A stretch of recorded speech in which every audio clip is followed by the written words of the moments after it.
खबर बलिया से आ रही है, जहां एक तो खाद्य सुरक्षा और औषधि विभाग का टीम के साथ छापा। खोया मंडी और मिठाइयों की दुकानों पर पड़ा छापा। दीपावली पर नकली खोआ, मिठाई, पनीर की मिली थी शिकायत। कई किलो नकली खोया और नकली लड्डू के दानों को किया नष्ट। छापे से शहर में मिठाइयों की दुकान हुई बंद। शाम तक चलेगा आयुक्त खाद्य सुरक्षा औषधि का छापा।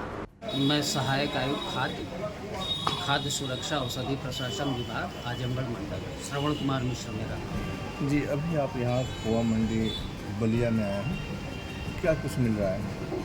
देखिए, दीपावली और अन्य जो त्यौहार इस समय सन्निकट हैं, इनको दृष्टिगत करते हुए माननीय मुख्यमंत्री जी के द्वारा दिए गए आदेश, प्रमुख सचिव खाद्य सुरक्षा के दिए गए निर्देश के क्रम में जहाँ भी खोया है, सारी मंडियों की जांच की जाए। जहाँ चूँकि इस समय मांग ज़्यादा बढ़ जाती है, तो मांग बढ़ती है तो इस समय जो है दोयम दर्जे के खाद्य पदार्थों की बिक्री की संभावना भी ज़्यादा होती है। इसलिए हम लोग इसको सघन निरीक्षण कर रहे हैं। इसी क्रम में रात में हम लोग करीब 16 लाख रुपए का माल जब्त किए हैं। सुबह करीब 6 लाख रुपए का खोया जो है आजमगढ़ बस अड्डे पे हम लोग बरामद किए हैं। उसी क्रम में इस समय खोया मंडी बलिया में छापेमारी हो रही है और यहाँ के खोए के नमूने जिन पे संदेह है कि ये गुणवत्ता में बहुत उचित नहीं है, कुछ न कुछ इसमें गुणवत्ताहीन होने की आशंका है, उनको नमूना संकलित करके लैब को भेजा जा रहा है। बाकी जांच रिपोर्ट आने पर समुचित कार्रवाई की जाएगी। सर, सबसे बड़ी बात है कि आप यहाँ पर खोया का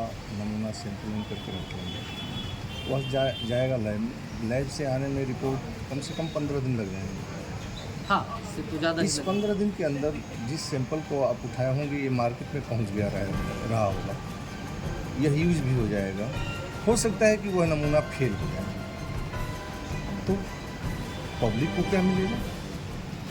देखिए, इस समय हमारे पास में साहब पीछे देखिए एक वैन खड़ी, हम लोग यहाँ पर प्राइमरी टेस्टिंग कर रहे हैं, ठीक, कि खोए में किस चीज़ की संभावना है। अगर खोए में केवल स्टार्च की संभावना है तो खोया जहरीला नहीं होता, बस उसकी गुणवत्ता थोड़ी सी गिर जाती है। जैसे स्टार्च मिला दिया गया खोए में और खोए के भाव बेचा जा रहा है, तो मौके पे जिसमें आशंका है कि मानव स्वास्थ्य के लिए असुरक्षित है, उसको तो जब्त कर लिया जा रहा है। और जिनको ये लगता है कि नहीं, इसकी गुणवत्ता में बहुत ऐसा नहीं है कि जो मानव स्वास्थ्य के लिए अस्वस्थकर हो, तो उसको हम नियमानुसार जब्त नहीं कर सकते। अभी कुछ खोया मिला है जिससे फितंगी लगी हुई थी। हाँ, उसको भी नष्ट कराया जाएगा। उसको अभी हम लोग कहीं ले जाकर के उसको गड्ढा खोद के। तो क्या वो मानव के लिए असुरक्षित है? अब जो खोया पुराना हो गया, जिसमें दुर्गंध आने लगी है, तो सहज बात है, इसमें किसी जांच की ज़रूरत है। ये तो गंध से ही पता लग रहा है कि नहीं, ये खोया पुराना है, खाने योग्य नहीं। कितने दिन में ये गड़बड़ हो सकता है?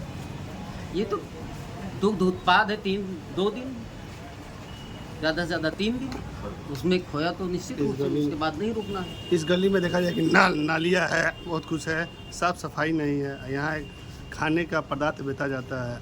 ये लोकल बॉडी की समस्या है। जी। ये हमारा विभाग उनसे गुजारिश कर सकता है, बाकी ये साफ़ सफाई की व्यवस्था हमारे विभाग की जिम्मेदारी नहीं है। जो लाइसेंस के लिए आवेदन करेगा, पहले से यहाँ लोग लाइसेंसी रहे, रिन्यूअल कराते रहे, बाकी दुकानें गैर खाद्य पदार्थों की भी हैं। ये तो सफाई का विषय, इस आधार पर किसी का लाइसेंस थोड़े रुपये। सबसे बड़ी बात है सर कि दुग्ध उत्पाद को सुरक्षित तरीके से रखकर महीनों रखा जाता है।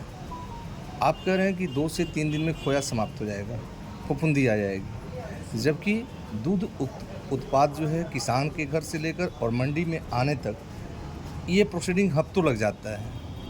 इस घी अगर तैयार किया जाता है तो महीनों लग जाता है। क्या घी असुरक्षित हो जाता है मानव के लिए? मैंने खोए के संदर्भ में कहा।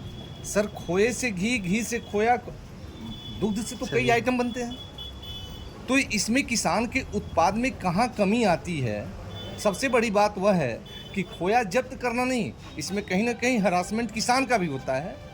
क्यों, किसान का क्या हरासमेंट होगा? अरे सर, यहाँ जब नष्ट होगा, आप उसको नष्ट करेंगे तो किसान कहीं ना कहीं प्रभावित होगा। कैसे बताइए ना मुझे। उत्पाद तो किसान का है। हाँ, किसान अपना उत्पाद आपने कहा कि 2 से 3 दिन में खोया खराब हो जाएगा, जबकि खोया की प्रोसीडिंग है। खोए को अगर सुरक्षित भंडारण नहीं किया जाएगा, उसको डीप फ्रीजिंग में नहीं